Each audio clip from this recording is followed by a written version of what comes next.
Pasangan ini sial sekali. Sedang foto prewedding, hanya 3 detik kemudian, sudah terpaksa lari dengan gaun pengantin di badan.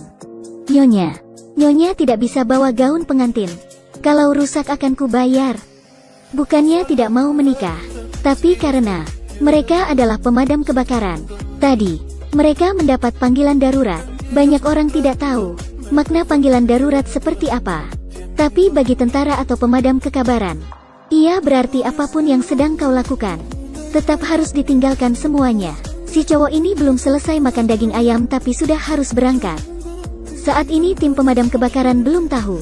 Kali ini mereka harus menghadapi kesulitan amat besar. Kebakaran terjadi di bengkel minyak di pelabuhan laut. Alasan terjadinya kebakaran sangat lucu sekali. Katup tangki minyak di lokasi konstruksi rusak. Tapi manajer berpendapat bahwa kalau lapor hanya buang-buang waktu saja. Karena dia ingin cepat pulang dan bertemu dengan istri dan anaknya. Oleh karena itu dia gantikan katup tangki minyak lain. Tapi ada satu kesalahan dalam prosedurnya. Sehingga ampere tekanan tiba-tiba meledak. Pipa juga menggelembung. Kemudian api berkobar-kobar. Daya ledak amat dahsyat. Kekuatannya mengejutkan. Bahkan sampai ke daerah pemukiman di sekitar. Menerbangkan pakaian warga. Banyak orang terluka. Pemadam kebakaran mendapat informasi dan segera berangkat. Warga di sekitar juga mulai dievakuasi. Tim pemadam kebakaran berjalan melawan arus jalanan. Pasangan ini juga menghentikan rencana foto prewednya. Mereka bergegas menuju ke tempat kejadian. Komandan mulai berbagi tugas. Saat ini, Bapak Deng, manajer umum pelabuhan, juga datang ke ruang komando. Apakah kau ingin tambahkan sesuatu? Tidak. Jawaban Bapak Deng ini membuat usaha pemadaman kebakaran menjadi berkali lipat. Komandan mulai berbagai tugas. Yang paling bahaya ialah tong minyak nomor 1. Yang paling dengan dekat tempat kebakaran. Barel minyak ini merupakan barel minyak terbesar di situ.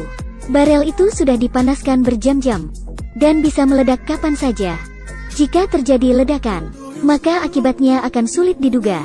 Oleh karena itu, tugas paling penting sekarang adalah memadam kebakaran di dekat barel minyak nomor 1 ini. Setelah mendapat tugas, sekelompok pahlawan pemadam kebakaran mulai bertempur dengan api yang ganas. Tapi tidak ada yang tahu, minyak dalam barel nomor 1 sudah mendidih. Ada orang mencium bau aneh dan mulai meminta semua orang lain berpencar. Tapi tidak ada yang peduli. Akhirnya, barel minyak nomor 1 meledak. Kekuatan ledakan ini langsung membunuh beberapa pemadam kebakaran. Tapi mereka tidak mundur, kelompok demi kelompok maju ke depan. Api semakin menguat. Saat ini, seorang pemadam kebakaran menemukan si manajer umum sedang diam-diam menelepon dan tidak sengaja mendengar. Bapak Deng meminta keluarganya untuk segera lari. Si pemadam kebakaran bertanya, kenapa harus lari? Hanya kebakaran kecil saja. Sebentar saja akan dipadamkan. Deng berkata, padam apanya? Tidak mungkin itu dipadamkan. Saat ledakan terjadi, petugas tidak sempat menutup katup. Sekarang katup yang menyambungkan barel minyak nomor 1 dengan semua barel minyak lain masih terbuka. Berarti, minyak dalam semua barel di bengkel ini sedang mengalir ke barel nomor 1. Setelah itu, ledakan terjadi di pipa penyambung. Benar. Kau pasti mati. Kau sendiri yang lapor kepada atasan kami. Pak Deng lapor kepada pimpinan. Komandan mendengar dan marah besar. Kenapa saat kutanya kau tidak bilang? Saya kira kalian akan bisa segera memadam kebakaran. Kejadian sudah sampai begini. Pak Deng juga tidak berani menyembunyikan kebenaran. Dia mengatakan pada komandan, sekarang tempat yang paling mengerikan bukan barel nomor 1, tetapi daerah kimia di sebelahnya. Di sana tersimpan sejumlah besar bahan kimia benzen dan sianida. Benzen adalah bahan kimia yang berbahaya. Setelah masuk tubuh manusia, bisa menyebabkan kematian dalam waktu 15 menit. Jika daerah bahan kimia ini meledak, kekuatannya bisa sama dengan 20 bom atom. Akan mengancam jiwa 8 juta orang di sekitar. Ditambah dengan gas beracun dan minyak yang mengalir ke laut.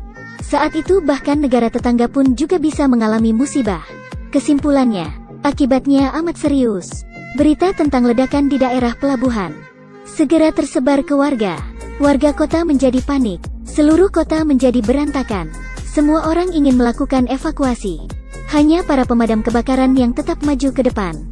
Di tempat kejadian kebakaran, Pak Deng mengatakan, Sekarang kita wajib menutup katup barel nomor 1 dengan barel-barel lain. Kalau tidak, maka akibatnya tak bisa diduga. Tapi kalau ingin tutup, terpaksa harus ada orang yang menerobos masuk dan menyambungkan listrik untuk katup. Pak Deng memanggil mobil suplai listrik. Dibayar miliaran pun tetap tidak ada teknisi yang ingin melakukan itu. Karena tidak ada orang yang mau mati. Seorang petugas pemadam kebakaran bernama Jiang mendengar tidak ada teknisi yang ingin masuk. Dia langsung mengambil tanggung jawab itu dan menutup katup itu. Setelah berhasil menyambungkan listrik, 2 katup sudah berhasil ditutup. Tapi katup-katup lain terus meledak. Mobil suplai listrik juga meledak dan rusak. Jiang dan teknisi dikelubungi api. Si teknisi menarik Jiang untuk lari dan menyelamatkan diri.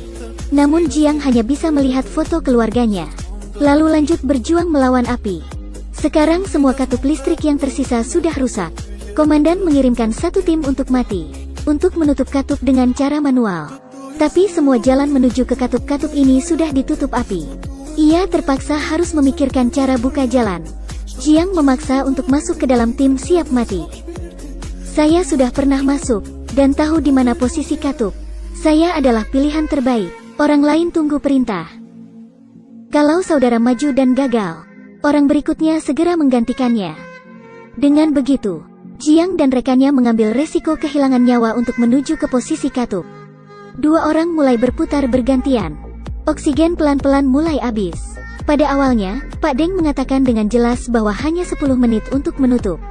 Tapi mereka sudah memutar sampai 45 menit. Tetap belum berhasil menutup katup. Komandan agak terburu-buru. Tapi saat ini, Deng berterus terang. Dengan memutar 80 kali baru dapat 1 gigi. Putar total 100 gigi baru berhasil menutup katup. Berarti harus putar 8.000 kali.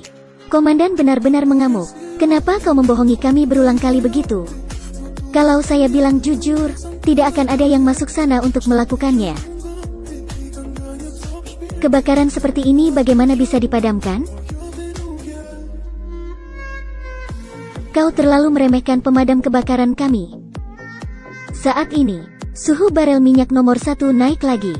Waktu semakin sempit. Jiang dan rekannya sudah mulai mengalami sesak nafas. Dan tangannya juga berdarah akibat terkena suhu katup yang panas. Di sebelah sini, 2 katup sudah berhasil ditutup. Hanya tinggal 2 lagi di hadapannya. Tapi mereka sudah dikerubungi api yang berkobar-kobar.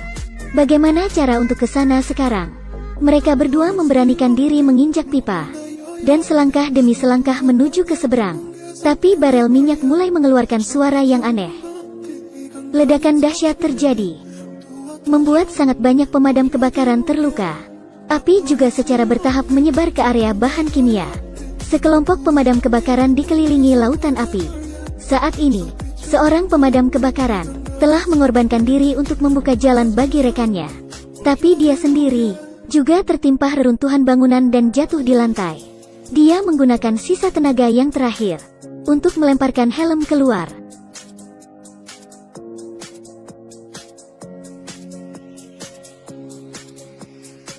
Helm ini sudah terbang keluar. Namun si pemadam kebakaran ini tetap tinggal di medan api untuk selama-lamanya. Pertempuran masih belum berakhir. Api semakin membesar. Pemadam kebakaran mengendarai mobil menerobos untuk membuka 1 jalur. Mereka menggunakan batu untuk membangun 1 perisai anti api sementara. Api berkobar bagaikan naga jahat. Hanya para pemadam kebakaran ini yang bisa mencegah naga jahat itu menyakiti warga. Saat ini Jiang sudah berhasil menutup katup. Tapi katup rekannya masih belum ditutup. Ia melihat rekannya tidak bisa bertahan. Jiang meminta rekan pergi dulu. Sedangkan dia tinggal untuk terus menutup katup. Api semakin besar. Jiang terhuyung oleh tekanan dari berbagai ledakan. Kapten Pleton berdiri dari jauh. Melihat semangat mengorbankan diri dari Jiang, ia alu bertekad siap mati. Dia ambil telepon genggamnya, merekam kata-kata terakhir dari anggota tim untuk para keluarga. Saat ini, situasi yang merepotkan terjadi. Sumber pasokan air di kota terputus. Sistem penyaluran air terhalang oleh sampah bangunan. Pistol air lumpuh semua. Api semakin besar melanda ke daerah bahan kimia. Kapten menggunakan batu untuk menghalangi api. Tapi suhu benar-benar terlalu tinggi. Dinding barel mulai retak. Para pahlawan ini memutuskan menggunakan badannya sendiri untuk menghalangi api. Karena sistem air macet tersumbat oleh sampah. Pemadam bernama Tu yang melakukan foto prewed pada awal film harus menyelam untuk menangani. Tapi sampah di bawah laut terlalu banyak. Dia berusaha membersihkan sampah bangunan dan selesai ditanganinya. Tapi karena ia terlalu lama di bawah air, kakinya juga terikat oleh sampah, sehingga dia tenggelam selamanya di bawah air. Wang Lu yang sedang duduk di ruang komandan mendapat berita ini. Sangat sedih. Di sebelah sana, Jiang akhirnya selesai menutup katup. Tapi dia tidak bisa kabur dari lautan api ini. Sekarang dengan bantuan dari berbagai pihak. Tim pemadam kebakaran di seluruh kota juga datang membantu. Markas komandan menyatakan perintah serangan total. Mereka sudah berjuang dari malam hingga pagi. Saat matahari terbit, mereka telah merebut kemenangan. Tapi ketika pertempuran ini berakhir, semua anggota tidak merasakan senangnya kemenangan. Tetapi sebagai gantinya adalah penderitaan dan kehilangan. Film ini berdasarkan kisah nyata. Terhadap setiap bencana kebakaran, entah mereka anak siapa ataupun ayah siapa, mereka hanya punya satu nama, yaitu pemadam kebakaran.